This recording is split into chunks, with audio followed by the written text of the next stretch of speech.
كتاب الله وخير الهدي هدي محمد صلى الله عليه وسلم وشر الأمور محدثاتها وكل محدثة بدعة وكل بدعة ضلالة وكل ضلالة في النار.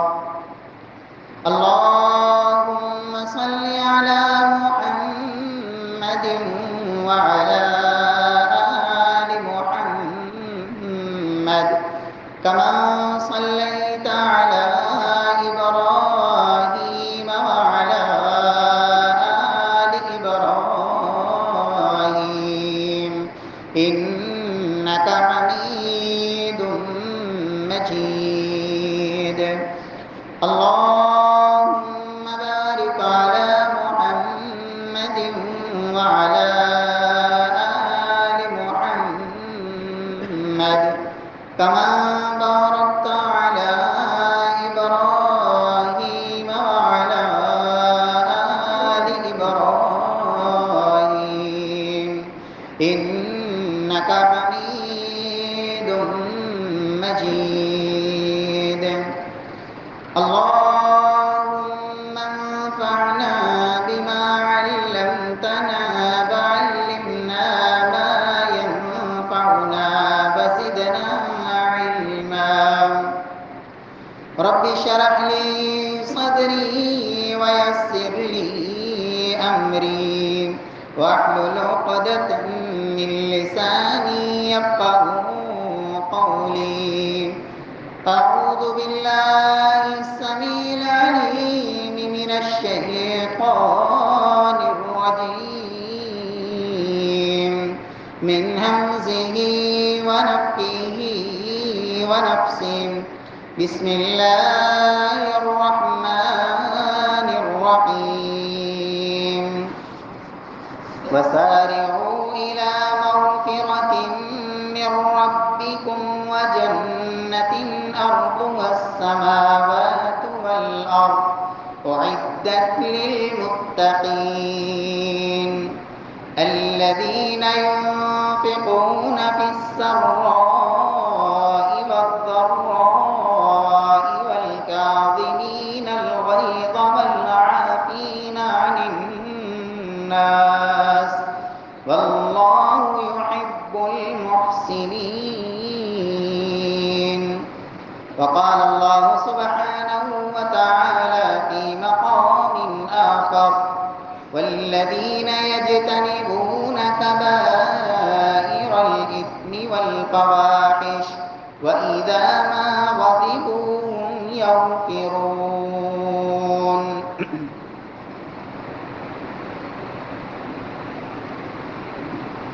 وسارعوا إلى مغفرة من ربكم. لوگوں اپنے پروردگار سے بخشش چاہنے اور پانے کے لیے جلدی کر لو. وجنت ارضها السماوات والارض، اور اس جنت کی طرف جلدی کرو جس کی چوڑائی زمین و آسمان کے برابر ہے. اعدت للمتقین، جو پرہیزگاروں کے لیے تیار کی گئی ہے. الذین ينفقون فی السراء والضراء، جو سختی میں بھی، تنگ دستی میں بھی اور خوشحالی میں بھی اللہ کی راہ میں خرچ کرتے ہیں. والکاظمین الغیظ، اور اپنے غصے کو پی جانے والے. والعافین عن الناس، اور لوگوں کو معاف کر دینے والے.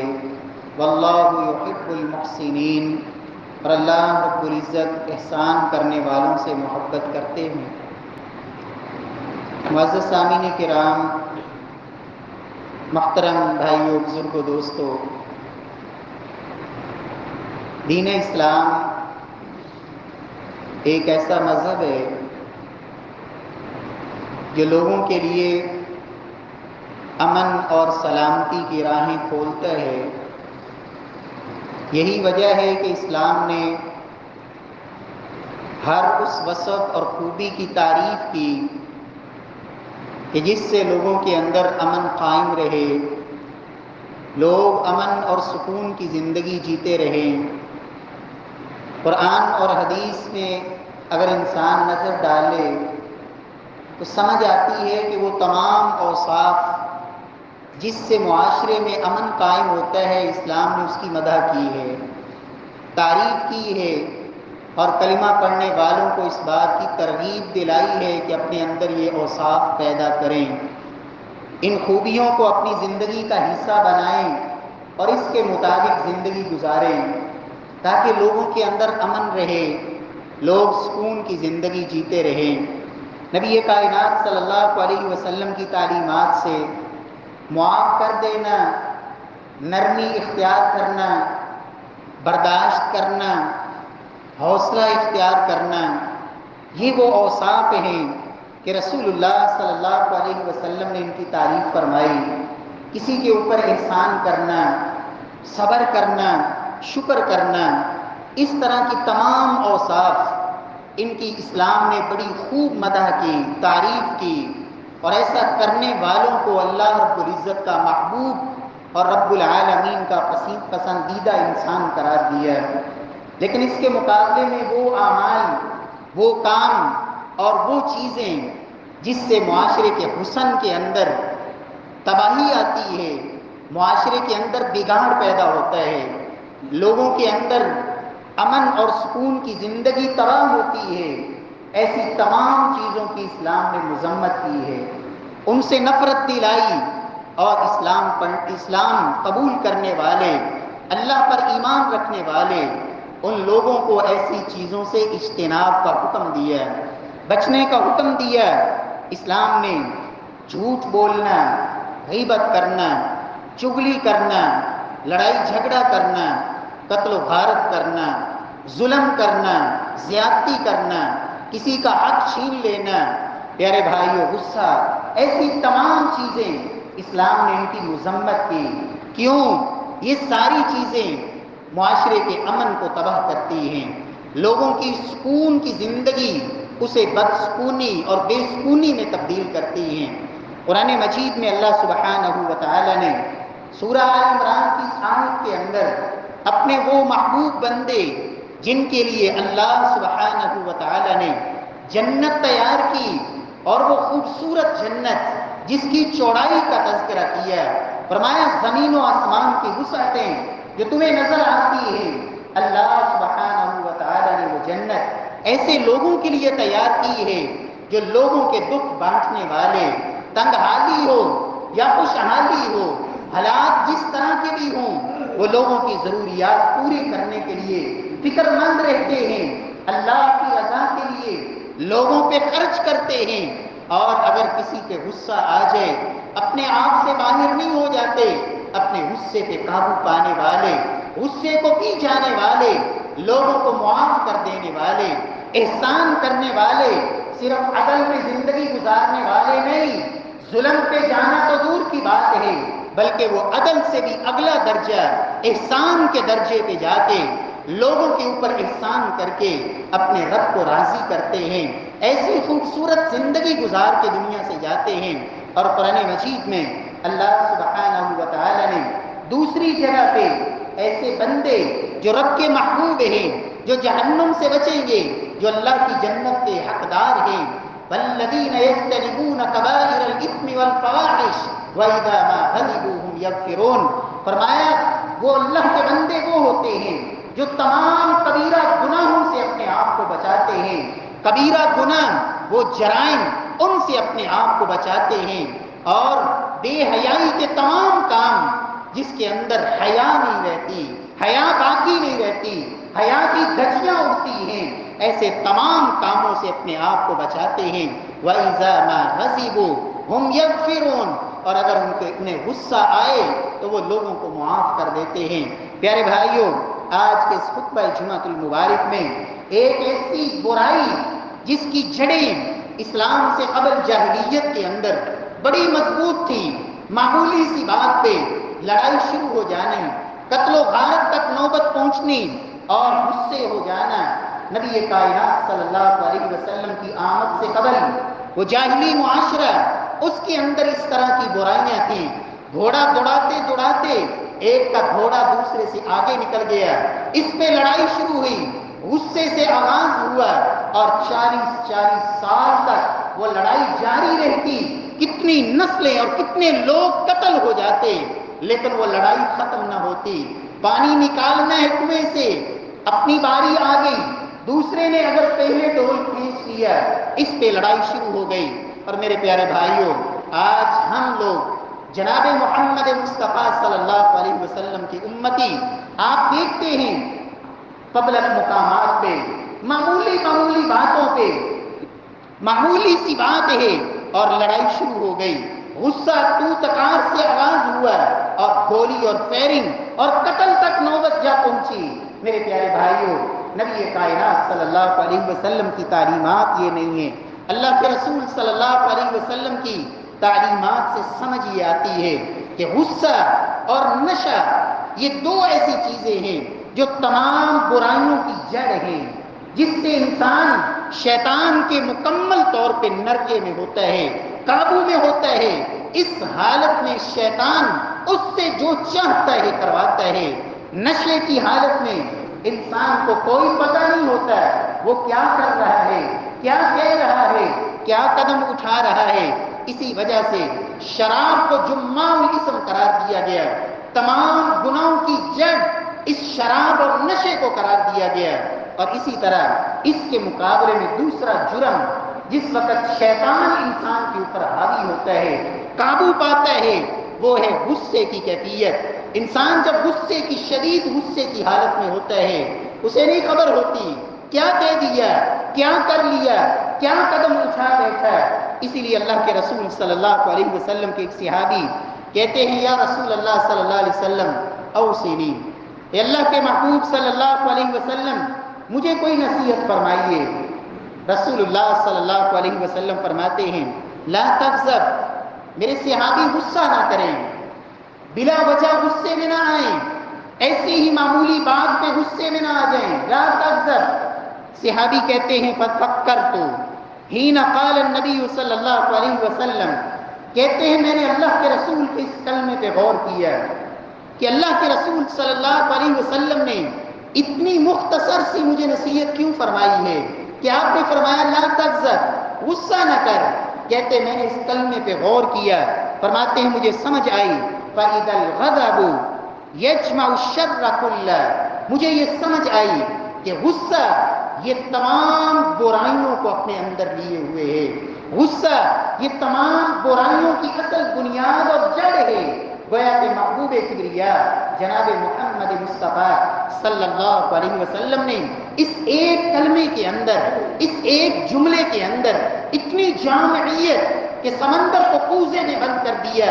جوامع الکلم، یہ محبوب کبریا کا وصف تھا، اعطیت بجوامع الکلم، رب العالمین نے مجھے جوامع الکلم عطا کر کے بھیجا، چھوٹا جملہ، مختصر بات اور معانی کا سمندر۔ لا تغضب، صحابی کہتے ہیں اس کلمے پہ میں نے غور کیا، مجھے سمجھ آئی کہ تمام برائیاں اس کے اندر موجود ہیں۔ گویا کہ محبوب کبریا نے اس ایک کلمے سے مجھے تمام برائیوں سے روک دیا۔ اگر میں غصے سے رک گیا اور اپنے آپ کو اس پہ قادر کر لیا اور قابو پا لیا، اس حالت میں اپنے نفس پہ گویا کہ میں بہت سارے جرائم اور بہت سارے کبیرہ گناہ ان سے میں اپنے آپ کو بچانے میں کامیاب ہو جاؤں گا۔ پیارے بھائیوں، نبی کائنات صلی اللہ علیہ وسلم کے ایک دوسرے صحابی سیدنا ابو ہریرہ کہتے ہیں کہ اللہ کے رسول صلی اللہ علیہ وسلم کے پاس ایک شخص آیا، ان رجلا قال للنبي صلی اللہ علیہ وسلم اوصنی فردد مرارا، اللہ کے رسول صلی اللہ علیہ وسلم کو ایک صحابی نے کہا، یا رسول اللہ صلی اللہ علیہ وسلم مجھے نصیحت فرمائیں۔ آپ صلی اللہ علیہ وسلم نے اسے بھی یہی فرمایا، لا تغضب، میرے صحابی غصہ نہیں کرنا۔ فردد مرارا، اس صحابی نے اپنا سوال دوبارہ دہرایا، یا رسول اللہ صلی اللہ علیہ وسلم اوصنی، یا رسول اللہ مجھے وصیت فرمائیں۔ قال لا تغضب، آپ فرماتے ہیں غصہ نہیں کرنا۔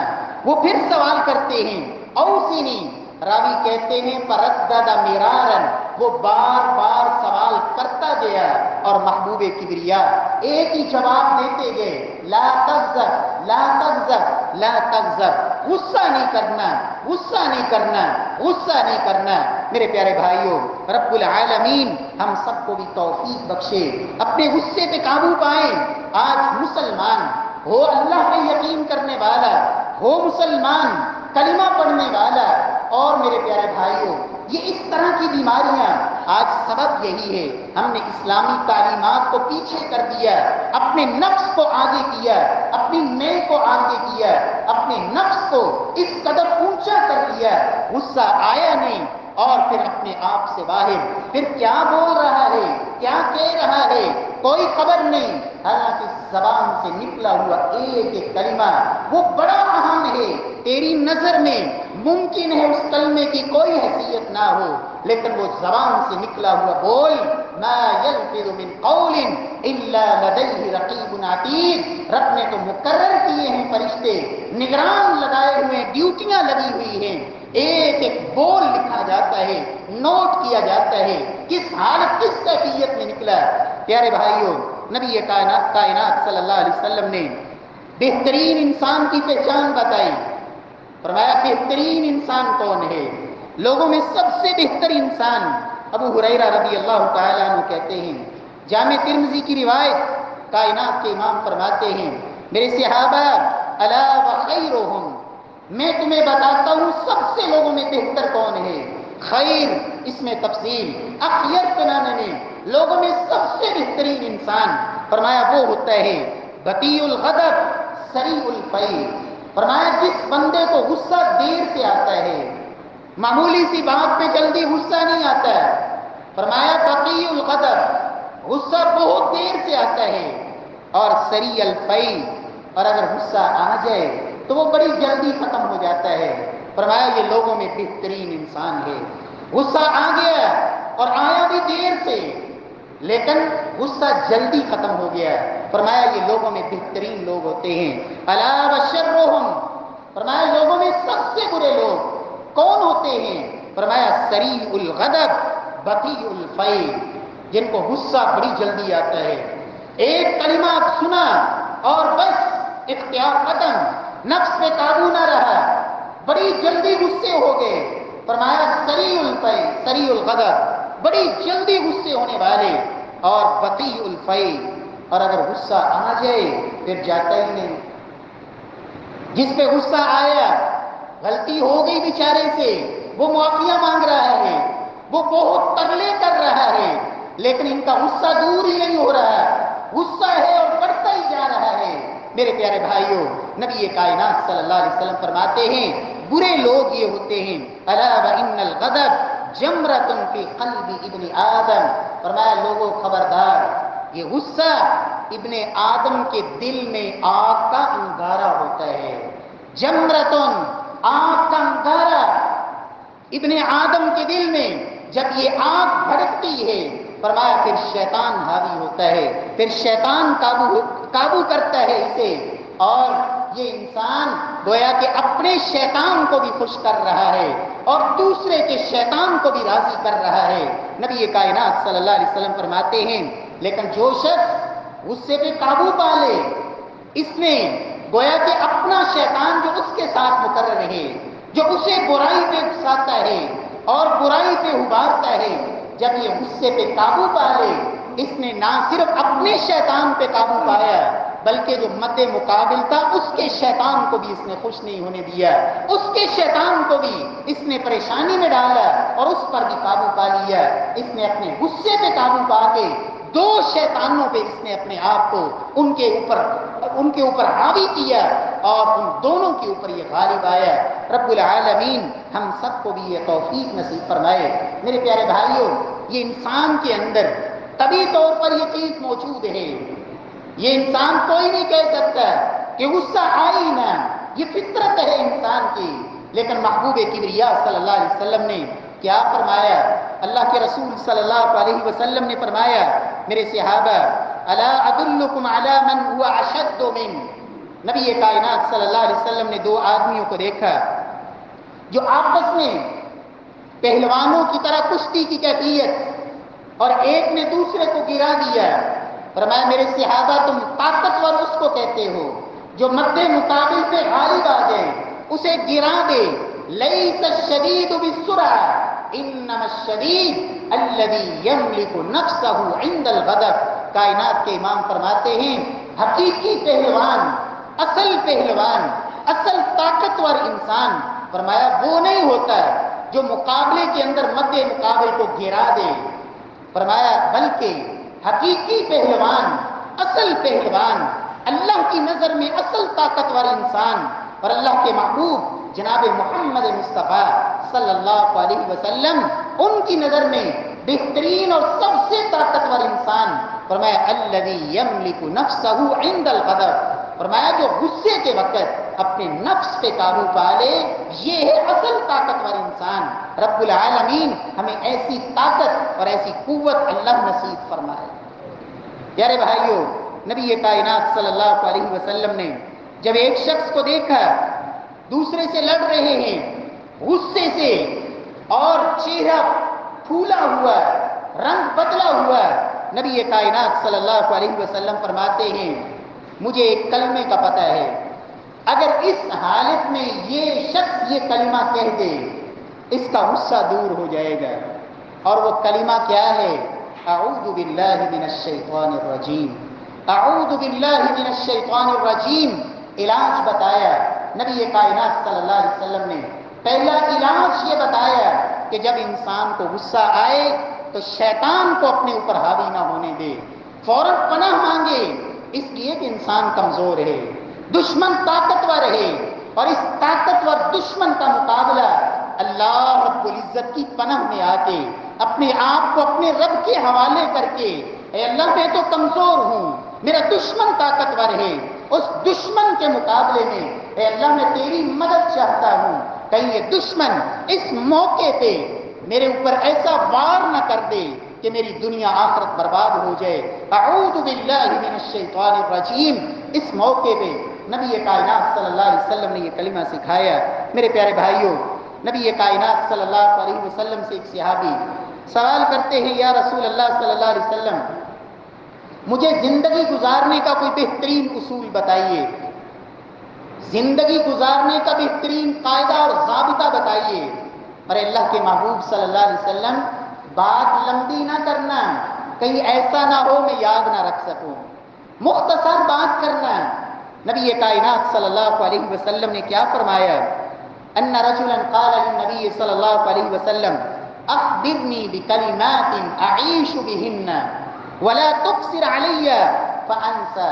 اے اللہ کے محبوب صلی اللہ علیہ وسلم، زندگی خوبصورت بن جائے، زندگی پرسکون بن جائے، زندگی میں آرام اور راحت میسر آ جائے، کوئی ایسا ضابطہ بتائیے، کوئی ایسا قاعدہ اور کلیہ بتائیے، اعیش بہن، اس اصول کی روشنی میں اپنی زندگی اسے گزاروں، اور زندگی کے معاملات میں اس قاعدے اور ضابطے کی روشنی میں فیصلے کروں۔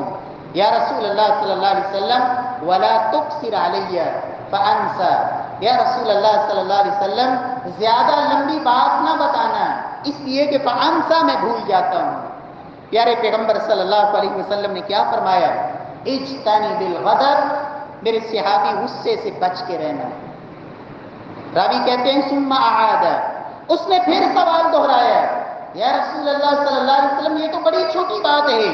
پیارے پیغمبر صلی اللہ علیہ وسلم نے پھر فرمایا اجتنب الغضب، غصے سے بچ کے رہنا، بس یہی زندگی کو خوبصورت بنا دے گا، یہی تیری زندگی کے اندر حسن پیدا کر دے گا، اگر تیری زندگی کے اندر تو اپنے آپ کو غصے سے بچا کے رکھے گا۔ رب العالمین توفیق نصیب فرمائے۔ اور امام ابن قیم رحمۃ اللہ علیہ فرماتے ہیں کہ جہنم کے 3 دروازے ہیں جس سے انسان جہنم میں جا گرتا ہے، اور وہ 3 دروازے فرماتے ہیں پہلا باب شبہ، جہنم کا ایک دروازہ ہے جس سے انسان شبہات کی وجہ سے اس دروازے سے جہنم میں جا گرتا ہے۔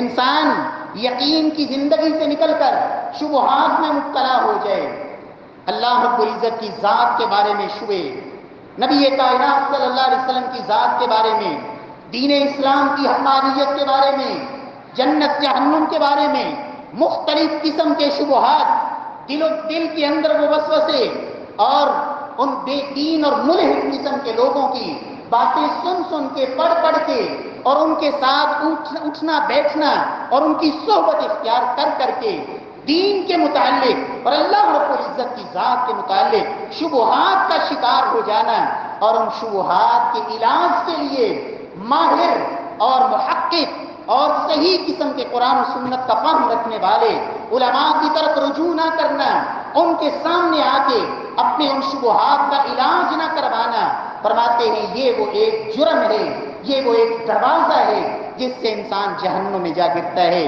اور دوسری چیز فرماتے ہیں باب الشہوہ، انسان اپنی شہوات پہ کنٹرول نہ کرے، مال کی ہرس، کھانے پینے کی ہرس، عہدے کی ہرس، مختلف قسم کی شہوت اور انسان کی جنسی خواہشات، یہ چیزیں انسان اس کے اندر اتنا مگن اور مست ہو جائے کہ بس میری ہوس پوری ہونی چاہیے، میری یہ خواہش پوری ہونی چاہیے، اتنا حریص بن جائے، اتنا لالچی بن جائے، مال کی ہرس اس قدر آ جائے، کوئی پرواہ نہیں، بہن کی آنکھوں کے آنسو بھی اس کی ہرس کو ٹھنڈا نہ کر سکیں، معصوم اور ننھی منی پھول جیسی 6-7 سال کی بچی، وہ بھی اس کی ہرس اور ہوس اور اس کی چیخیں اور اس کا رونا دھونا، وہ بھی اس کی ہوس کو ٹھنڈا نہ کر سکے۔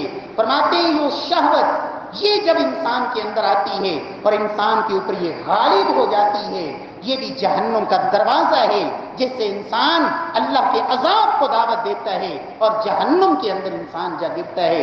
اور تیسری چیز فرماتے ہیں باب الغضب، ایک تیسرا دروازہ ہے جو غصے کا دروازہ ہے۔ جب غصہ انسان کا بے قابو ہو جائے، اسی سے پھر اللہ کی مخلوق کے اوپر پھر انسان ظلم کرتا ہے، غصے کی وجہ سے پھر وہ چیرتا پھاڑتا اور مارتا ہے۔ پھر آپ سنتے ہیں واقعات، آپ پڑھتے ہیں اخبارات میں خبریں، آپ سوشل میڈیا پہ ایسی ویڈیو وائرل ہوتی دیکھتے ہیں، ایک معصوم سا بچہ ہے، 6-7 سال کی عمر ہے اور اسے ایسے مارا جا رہا ہے، جلادوں کی طرح اسے پیٹا جا رہا ہے۔ وجہ کیا ہے کہ بس غصہ آ گیا، اب یہ غصہ قابو میں نہیں آ رہا، اسے زمین سے اٹھایا جا رہا ہے اور اٹھا کے زمین پہ پٹکا جا رہا ہے۔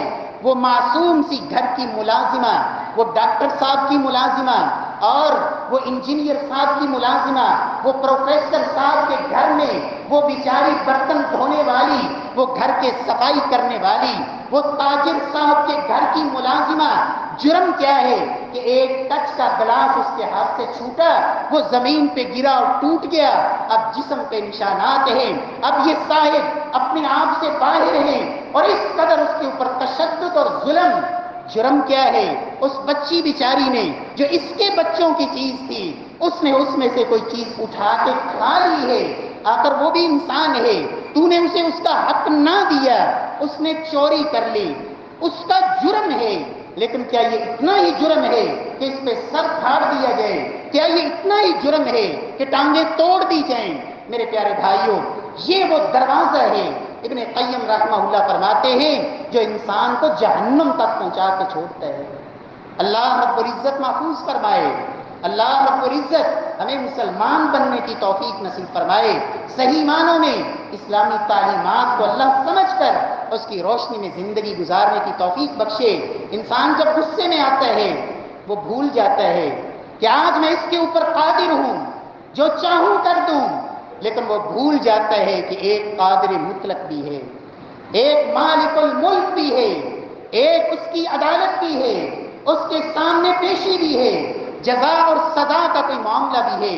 اس لیے اللہ کے رسول صلی اللہ علیہ وسلم سے جب ایک صحابی نے پوچھا تھا، یا رسول اللہ صلی اللہ علیہ وسلم مجھے کوئی ایسا عمل بتائیے کہ میں اللہ کے غضب سے بچ سکوں، اللہ کے غصے سے بچ سکوں۔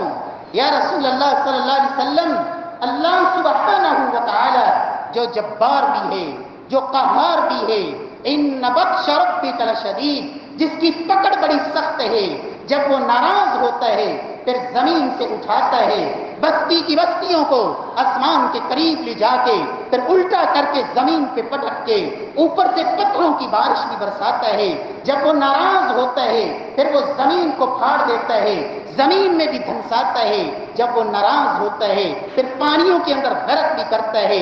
جب وہ ناراض ہوتا ہے پھر بلڈنگوں کی بلڈنگیں ان کو زمین کے اندر بھی دھنساتا ہے۔ جب وہ ناراض ہوتا ہے پھر وہ آسمان سے آگ کی بارشیں بھی برساتا ہے۔ اے اللہ کے محبوب، کوئی ایسا عمل بتائیے کہ میں اللہ کے غضب سے بچ سکوں۔ محبوب کبریا جناب رسول اللہ صلی اللہ علیہ وسلم کیا فرماتے ہیں؟ میرے صحابی، اللہ کے غضب سے بچنا چاہتے ہو پھر اپنے غصے پہ قابو رکھا کرو، اپنے غصے پہ قابو رکھا کرو۔ ایک صحابی جو اپنے نوکر کو مار رہے تھے، اپنے غلام کو مار رہے تھے، اللہ کے رسول نے پیچھے سے آواز دی، یا ابا مسعود اتق اللہ، اے ابو مسعود یہ تیرا ملازم ہے، یہ تیرا نوکر ہے، آج رب نے تجھے اس پہ فوقیت دی، یہ تیرا غلام ہے، مت بھولنا اللہ رب العزت اس سے بڑھ کے تیرے اوپر طاقت رکھتے ہیں، اس سے بڑھ کے تیرے اوپر اس کی ملکیت اور اس کی قدرتیں اور طاقتیں ہیں، ڈر جاؤ اس اللہ رب العزت کی ذات سے۔ سیدنا ابو مسعود کہتے ہیں کہ اللہ کے رسول صلی اللہ علیہ وسلم ہوا حر لوجہ اللہ، میں آپ کو گواہ بنا کے کہتا ہوں میں اسی اللہ کے لیے اس غلام کو آج کے بعد آزاد کرتا ہوں۔ پیارے بھائیوں، رب العالمین ہم سب کو توفیق نصیب فرمائے، اللہ رب العزت ان جرائم سے اللہ محفوظ فرمائے۔ پیارے بھائیوں، غصے کا پہلا علاج کیا ہے؟ غصے کا پہلا علاج اعوذ باللہ من الشیطان الرجیم۔ غصہ آ گیا فوراً اعوذ باللہ من الشیطان الرجیم پڑھیں، اللہ رب العزت اس غضب کو دور کر دیں گے۔ رسول اللہ صلی اللہ علیہ وسلم فرماتے ہیں اذا غضب الرجل فقال اعوذ باللہ سکن غضبہ، صحیح الجامع کی روایت، فرمایا جب انسان کو غصہ آئے اور وہ اعوذ باللہ پڑھ لے، سکن غضبہ، اس کا غصہ وہ ٹھنڈا ہو جائے گا، اس کا غضب وہ رک جائے گا۔ اور دوسری چیز رسول اللہ صلی اللہ علیہ وسلم نے جو دوسرا علاج بتایا، ابن عباس رضی اللہ تعالی عنہ روایت کرتے ہیں، سلسلہ صحیحہ کی حدیث، فرمایا اذا غضب احدکم فلیسکت، دوسرا علاج یہ ہے کہ جب غصہ آ گیا خاموشی اختیار کر لو، کچھ نہ بولو، رک جاؤ، ٹھہر جاؤ، نہ زبان سے کچھ نکالو۔ رسول اللہ صلی اللہ علیہ وسلم نے یہ علاج بتایا، اس لیے کہ غصے کے اندر آج بہت سارے لوگ کہتے ہیں جی بیوی کے ساتھ تھوڑی سی ناراضگی ہوئی، غصے کے اندر میں نے طلاق دے دی، پتہ ہی نہیں چلا میری زبان سے کیا نکل رہا ہے، یہ تو مجھے بعد میں بتایا گیا کہ آپ نے تو طلاق دے دی ہے، مجھے تو پتہ ہی نہیں تھا۔ محبوب کبریا صلی اللہ علیہ وسلم نے فرمایا اذا غضب احدکم فلیسکت، غصہ آ گیا ہے خاموشی اختیار کر لو، خاموش ہو جاؤ، زبان کو روک لو۔ اللہ کے رسول صلی اللہ علیہ وسلم نے یہ دوسرا علاج بیان فرمایا۔ اور تیسرا علاج رسول اللہ صلی اللہ علیہ وسلم کے صحابی سیدنا ابو ذر بیان کرتے ہیں اذا غضب احدکم وهو قائم فلیجلس۔ رسول اللہ صلی اللہ علیہ وسلم کیسی حکیم ذات ہے، کیسے حکیم ذات، کیسے کیسے خوبصورت علاج فرمایا، جب تمہیں غصہ آئے اور تم کھڑے ہو فلیجلس، بیٹھ جاؤ، بیٹھ جاؤ جس جگہ پہ بھی ہو، فإن ذهب عنه الغضب، فرمایا اگر کھڑے تھے بیٹھ گئے غصہ ختم نہیں ہو رہا، فلیستجع، رسول اللہ صلی اللہ علیہ وسلم نے فرمایا زمین پہ لیٹ جاؤ، زمین پہ لیٹ جاؤ۔ چوتھا مرحلہ اعوذ باللہ من الشیطان الرجیم پڑھا، غصہ نہیں ختم ہوا، فرمایا دوسرے مرحلے پہ خاموشی اختیار کر لو، اس سے بھی غصہ ختم نہیں ہو رہا، کھڑے ہو بیٹھ جاؤ، اس سے بھی غصہ ختم نہیں ہو رہا، فرمایا لیٹ جاؤ، اللہ رب العزت غصے کو دور کر دیں گے۔ اور پانچویں چیز رسول اللہ صلی اللہ علیہ وسلم فرماتے ہیں لوگوں الا بذکر اللہ تطمئن القلوب، یہ اللہ کے قرآن کا فیصلہ، اور فرمایا وذکر ربک اذا نسیت، اے میرے محبوب جب رب کو کبھی بھولیں تو فوراً اللہ کا ذکر کریں، اللہ کو یاد کریں، یعنی اذا غضبت۔ امام اکرمہ رحمہ اللہ اس آیت کی تفسیر میں جو سیدنا عبداللہ بن عباس کے شاگرد مفسر قرآن، ان کے شاگرد امام اکرمہ، وہ اس آیت کی تفسیر کرتے ہیں وَاذْكُرْ رَبَّكَ اذا نسیت، کہتے ہیں وذکر ربک اذا غضبت۔ اس آیت کی تفسیر یہ ہے کہ جب تمہیں غصہ آئے، تمہارے اندر غصہ جوش پکڑے، وذکر ربک، اپنے رب کو یاد کیجئے، اپنے رب کو یاد کیجئے، تمہارا غصہ ٹھنڈا ہو جائے گا، غصہ تمہارا ختم ہوگا اللہ رب العزت کی ذات کو یاد کرنے سے۔ اور رسول اللہ صلی اللہ علیہ وسلم نے پانچواں علاج اللہ کے محبوب جناب رسول اللہ صلی اللہ علیہ وسلم نے یہ بیان فرمایا اللہ کو یاد کرنا، اور چھٹے نمبر پہ فرمایا اگر اس سے بھی غصہ نہیں جا رہا پھر اٹھو اور وضو کر لو، وضو کرو۔ ویسے تو رسول اللہ صلی اللہ علیہ وسلم کی تعلیمات یہ ہیں ہر وقت انسان باوضو رہے، اس سے اللہ رب العزت جو خیر، جو برکت، جو رب کی رحمتیں انسان کو نصیب ہوتی ہیں۔ امام ابن قیم رحمۃ اللہ علیہ زاد المعاد کے اندر بہت سارے فوائد نقل کرتے کرتے صرف کلی کے فوائد اس قدر بیان کرتے ہیں کہ جو شخص اعصابی تناؤ کا شکار ہے، جو شخص یہ کہتا ہے کہ دماغ کے اوپر بوجھ رہتا ہے، اسے چاہیے کہ وہ کثرت سے کلی کرے، کثرت سے کلی کرے۔ اللہ رب العزت اس کے یہ اعصابی تناؤ اور دماغ کے اوپر جو بوجھ ہیں اور اس کے جسم کے اندر جو کھچاؤ اور تناؤ اور چڑچڑاپن، یہ صرف کلی کرنے سے، بار بار کلی کرنے سے رب العالمین یہ چیزیں ختم کر دیتے ہیں۔ اور اللہ کے رسول نے خوبصورت طریقہ بتایا، فرمایا وضو کر لو، اللہ رب العزت اس سے انسان کا غصہ اسے ختم کر دیں گے۔ پیارے رسول صلی اللہ علیہ وسلم کے صحابی سیدنا ابو وائل وہ بیان کرتے ہیں کہ اللہ کے رسول صلی اللہ علیہ وسلم نے یہ فرمایا تھا کہ جب تم میں سے کوئی شخص غصے میں ہو، اذا غضب احدکم فلیتوضا، اسے چاہیے کہ وہ وضو کر لے۔ رب العالمین ہمیں ان چیزوں کو اللہ یاد رکھنے کی اور اپنی عملی زندگی میں اللہ لانے کی توفیق نصیب فرمائے۔ اور آخری چیز، اگر غصہ پھر بھی نہیں جا رہا تو پھر ذرا اپنی شکل پہ غور کر لے کہ میری شکل کیا بن گئی ہوگی کہ جب میری رگیں پھولی ہوئیں، آنکھیں سرخ ہو گئیں اور چہرے سے جیسے خون نکل رہا ہے، اپنی شکل کی تبدیلی، اس کیفیت کو اپنے دماغ میں لائے۔ رب العالمین نے انسان کو خوبصورت بنایا ہے، لقد خلقنا الانسان فی احسن تقویم، قسمیں اٹھا اٹھا کے انسان کے حسن کو اللہ نے بیان کیا۔ جب یہ غصے میں ہوتا ہے تو کیفیت کیا ہوتی ہے، اس کیفیت کو ذہن میں لائے، اللہ غصے کو دور کریں گے۔ پیارے بھائیوں، رسول اللہ صلی اللہ علیہ وسلم نے ایک تو یہ چیز تعلیم دی غصے پہ قابو پا لینا، یہ پہلا مرحلہ ہے، اور قرآن مجید نے دو چیزوں کو الگ الگ بیان کیا، والکاظمین الغیظ والعافین عن الناس، دو چیزیں، ایک ہے غصے پہ قابو رکھنا اور اگلا مرحلہ یہ ہے کہ جس پہ غصہ آیا ہے اسے معاف بھی کر دینا۔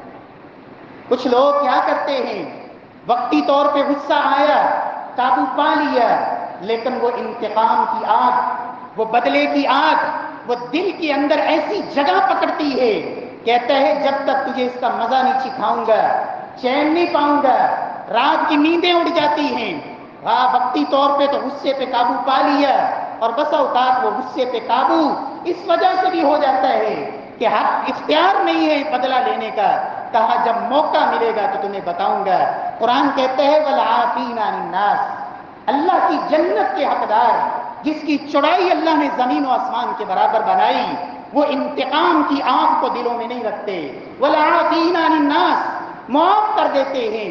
اور اللہ کو یہ اتنا پسند ہے، محبوب کبریا جناب رسول اللہ صلی اللہ علیہ وسلم فرماتے ہیں من کتم غیظا وهو قادر على ان ينفذه دعاه الله يوم القیامة على رؤوس الخلائق، فرمایا جس بندے کو غصہ آیا اپنے سے کمزور پہ اور یہ طاقت رکھتا تھا اپنے غصے پہ پورا عمل کرنے کا، چھوڑ دیا، معاف کر دیا، فرمایا کل قیامت کا دن ہوگا، ساری انسانیت کے سامنے اللہ سبحانہ و تعالی اس شخص کو عزت بخشیں گے، شرف بخشیں گے، کس کیفیت میں؟ یخیرہ من حور العین ایہا شاء، جنت کی تمام حوریں اللہ سبحانہ و تعالی اس کو اختیار بخشیں گے، میرے بندے دنیا میں تجھے غصہ آیا تو نے میری رضا کے لیے غصے پہ قابو پایا، اس کمزور کو معاف کیا۔ آج یہ جنت کی حوریں جس کو تو چاہتا ہے وہ تیری ہے۔ اللہ سبحانہ و تعالی اسے اس حد تک اللہ رب العزت اسے راضی کرنے کے لیے اختیار دیں گے۔ اللہ رب العزت ہمیں بھی انتقام لینا، بدلہ لینا، اس کے مقابلے میں معاف کر دینا، اسلام نے اس کی بڑی عظمتیں بیان فرمائی ہیں۔ رسول اللہ صلی اللہ علیہ وسلم کی زندگی کے خوبصورت پہلوؤں کو دیکھیے۔ اللہ کے رسول صلی اللہ علیہ وسلم رویہ کیا ہے؟ گھر کے اندر ام المؤمنین صدیقہ کائنات سیدہ عائشہ رضی اللہ تعالی عنہا، غلطی کیا ہوئی؟ ایک ام المؤمنین نے سیدہ عائشہ کے گھر میں اللہ کے رسول صلی اللہ علیہ وسلم کے لیے اپنے گھر میں جو کھانا بنا تھا ایک برتن میں ڈال کے وہ سیدہ عائشہ کے گھر میں پہنچا دیا۔ سیدہ عائشہ کو ناراضگی آئی، غصے میں آ کے ہاتھ مارا اور برتن توڑ دیا، کھانا گر گیا۔ اللہ کے محبوب امام الانبیاء جناب رسول اللہ صلی اللہ علیہ وسلم غصہ نہیں، اللہ کے رسول صلی اللہ علیہ وسلم مسکرا رہے ہیں۔ اپنے ہاتھوں سے وہ نیچے گرا ہوا کھانا آپ نے اکٹھا کیا، اس ٹوٹے ہوئے برتن میں ڈالا اور فرماتے ہیں تمہاری ماں کو غصہ آ گیا ہے، غیرت آ گئی ہے کہ باری میری ہے، گھر میرا ہے اور اللہ کے رسول دوسری بیوی کا کھانا کھائیں، غصہ آ گیا۔ نبی کائنات صلی اللہ علیہ وسلم خود معاف کیا اور اللہ کے رسول صلی اللہ علیہ وسلم نے اس کا بہترین حل بھی نکالا کہ وہ ٹوٹا ہوا پیالہ سیدہ عائشہ کے گھر میں رکھ دیا اور اس کے گھر کا بہترین جو صاف برتن تھا وہ اس کے گھر میں پہنچا دیا۔ سیدہ عائشہ کو احساس بھی ہو گیا، غلطی کی سزا بھی مل گئی، لیکن محبوب کبریا اللہ کے رسول صلی اللہ علیہ وسلم زبان سے کوئی سخت کلمہ، کوئی ناراضگی کا بول، اور آج گھر کے اندر شوہر غصہ آ جائے اور وہ بھی بیوی پہ، اس سے کمزور تو شاید کوئی اللہ کی مخلوق ہو اس کی نظر میں، پھر اس کی زبان سے کلمات اور کیا کچھ کہے گا۔ نہیں میرے پیارے بھائیوں، اللہ کے رسول کا یہ طریقہ نہیں۔ غلام، نوکر، خادم، ملازم، گھر کے اندر کام کاج کرنے والے لوگ، غصہ آ گیا، اللہ کے رسول صلی اللہ علیہ وسلم کا رویہ دیکھیں، اللہ کے رسول کی سیرت کا خوبصورت پہلو دیکھیں۔ انس رضی اللہ تعالی عنہ 10 سال خدمت کی، فرمایا اف نہیں کہا۔ ایک دن میں نے خود دل میں کہا آج اللہ کے رسول مجھے کوئی کام کہیں گے، میں کہوں گا نہیں کرنا، دیکھتا ہوں اللہ کے رسول کیا کرتے ہیں۔ سیدنا انس کہتے ہیں اللہ کے رسول نے مجھے کہا انس یہ اس کام کے لیے جاؤ، میں نے کہا نہیں جاؤں گا، دل میں خیال یہ تھا کہ چلا جاؤں گا۔ کہتے ہیں میں گھر سے نکلا، بچے کھیل رہے تھے، میں بھی ان کے ساتھ کھیلنا شروع ہو گیا۔ اللہ کے رسول انتظار کرتے رہے، میرے پیچھے آئے، آ کے میرے کندھے پہ ہاتھ رکھا، میں نے دیکھا اللہ کے رسول کھڑے ہیں، کہا انس میں نے جس کام کے لیے بھجوایا تھا تم گئے نہیں؟ کہا یا رسول اللہ ابھی جاتا ہوں۔ کہا اللہ کے رسول صلی اللہ علیہ وسلم نہ ناراضگی، نہ غصہ، نہ کوئی سختی، نہ کوئی تھپڑ، نہ کوئی گالی گلوچ، نہ کوئی کان پکڑا، کچھ بھی نہیں، فرمایا مسکرا رہے ہیں اور مسکراتے ہوئے کہا انس جاؤ کام کر کے آؤ۔ میرے پیارے بھائیوں، اللہ کے رسول صلی اللہ علیہ وسلم کا طریقہ، آج کسی کو قرض دے دیں بہت بڑی نیکی ہے اور اس کی ذمہ داری ہے قرض واپس کرے، لیکن کوئی نہ کر سکے، اتنا غصہ، اتنی ناراضگی۔ سیدنا ابو قتادہ رضی اللہ عنہ ایک شخص نے ان سے قرض لیا اور وہ مقروض چھپتا پھرتا ہے، ملتا نہیں۔ ایک دن ملاقات ہو گئی، کہا میرا قرض نہیں دیتے، کہا میں تو تنگ دست ہوں، ادا نہیں کر سکتا۔ سیدنا ابو قتادہ کہتے ہیں اللہ، اللہ کی قسم تنگ دست ہو؟ کہا اللہ، اللہ کی قسم تنگ دست ہوں۔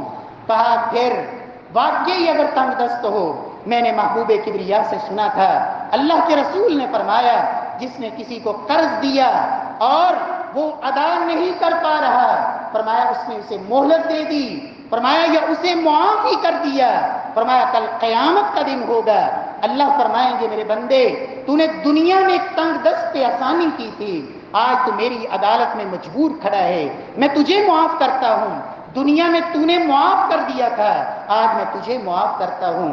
پیارے بھائیوں، جاہل سے نرمی، غصہ نہیں. آج مانگنے والا کوئی آ جائے، میرا اور آپ کا رویہ کیا ہے؟ گھر کے دروازے پہ دستک دی اور آرام میں خلل پڑ گیا، غصے سے آپے سے باہر، اور باہر آ کے وہ کچھ کہا، وَأَمَّا السَّائِلَ فَلَا تَنْهَرْ. رب کا قرآن تو کہتا ہے جھڑکو نہیں. اللہ کے رسول کا رویہ کیا ہے؟ ایک عرابی گلی کے اندر، راستے کے اندر صحابہ کے سامنے آپ کو ملا، گلے کے اندر چادر ڈال لی اور دبانا شروع کر دیا، کھینچنا شروع کر دیا، اور کہتا کیا ہے؟ مرلی من مال اللہ الذی عندک. محمد، جو اللہ نے تمہیں مال دیا ہے اس میں سے مجھے بھی دو، میں ضرورت مند ہوں. مانگنے کا انداز دیکھیں، گلے میں کپڑا ڈال کے کھینچ رہا ہے اور دبا رہا ہے، اور کہتا ہے وہ مال جو تمہارے پاس ہے مجھے بھی دو. صحابہ کہتے ہیں فضاحک النبی صلی اللہ علیہ وسلم، اللہ کے رسول مسکرا رہے ہیں اور صحابہ سے کہہ رہے میرے صحابہ اس کی جو ضرورت ہے اسے پورا کر دو. جاہل، اس سے اللہ کے رسول صلی اللہ علیہ وسلم غصے نہیں. اور پھر اس سے بھی آگے دشمن ثمامہ بن اسال، مسجد نبوی ستون سے بندھا ہوا، 3 دن تک اس کے جذبات کیا ہیں؟ محمد، تمہارے چہرے سے برا چہرہ مجھے دنیا میں نظر نہیں آتا، تمہارے دین سے برا دین مجھے نظر نہیں آتا، تمہارے شعر سے برا شعر نظر نہیں آتا. اگر مجھے قتل کرو گے انتقام لینے والے میرے زندہ ہیں، اگر احسان کرو گے بدلہ چکاؤں گا. 1 دن 2 دن 3 دن، فرمایا میرے صحابہ اسے چھوڑ دو. معاف کر دیا، غصہ نہیں، انتقام نہیں. چند قدم گئے واپس آ گئے، کہا کلمہ پڑھائیں مسلمان ہوتا ہوں. میرے پیارے بھائیوں، اللہ رب العزت مجھے اور آپ کو بھی یہ ہمت دے، حوصلہ دے. اللہ ہمارے اندر بھی یہ اوصاف اللہ پیدا فرمائے تاکہ یہ اللہ کا دین پھیلے، لوگ دین کے قریب آئیں، لوگ دین کو سینے سے لگائیں. اللہ رب العزت عمل کی توفیق بخشے. واقول قولی ھذا وآخر